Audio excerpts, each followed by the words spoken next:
The state of Florida established the Access Program to provide a crucial safety net for its most vulnerable residents. This program, managed by the Department of Children and Families, aims to connect eligible individuals and families with essential resources. These resources include Medicaid, offering vital healthcare coverage. The program also facilitates access to SNAP benefits, formerly known as food stamps, ensuring families can put food on the table. Furthermore, Access provides temporary cash assistance to help families weather financial storms. It also connects individuals with optional state supplementation. The Access program represents a lifeline for countless Floridians facing hardship.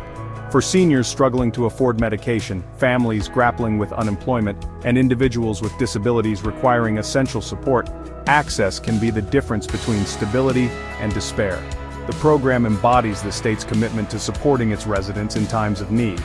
However, a closer examination of the program's implementation reveals a stark reality.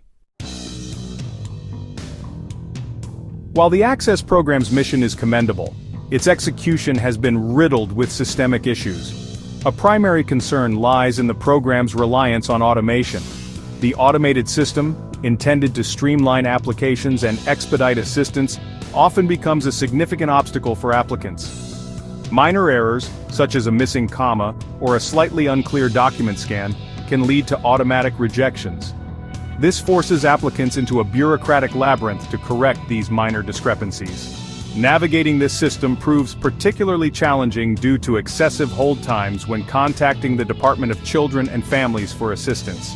Applicants can spend countless hours on hold, only to be met with representatives lacking the authority to resolve their issues.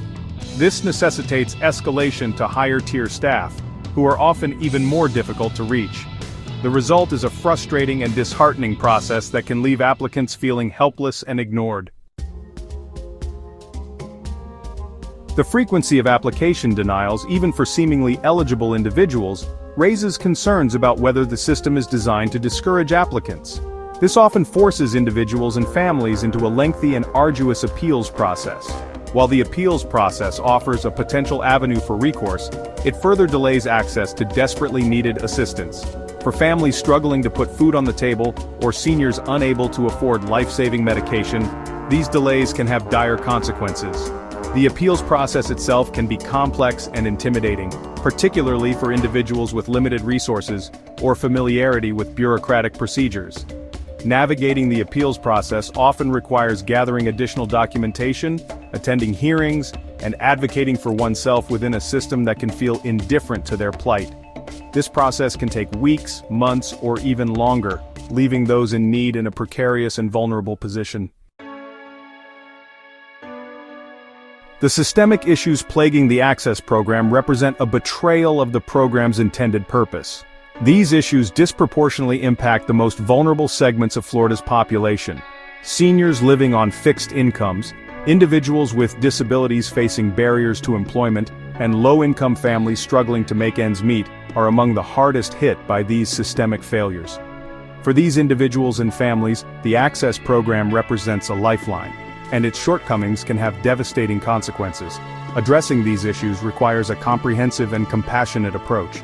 Streamlining the application process, reducing reliance on error-prone automation, and empowering frontline staff to resolve issues efficiently are crucial steps towards improving the program's accessibility. Additionally, reducing the need for appeals by ensuring fair and accurate initial application reviews would alleviate a significant burden on both applicants and the system itself. Florida's leaders have a moral obligation to ensure that the Access program fulfills its intended purpose, providing a safety net for those in need. Reforming the program is not merely a matter of bureaucratic efficiency, it is about upholding the dignity and well-being of Florida's most vulnerable residents.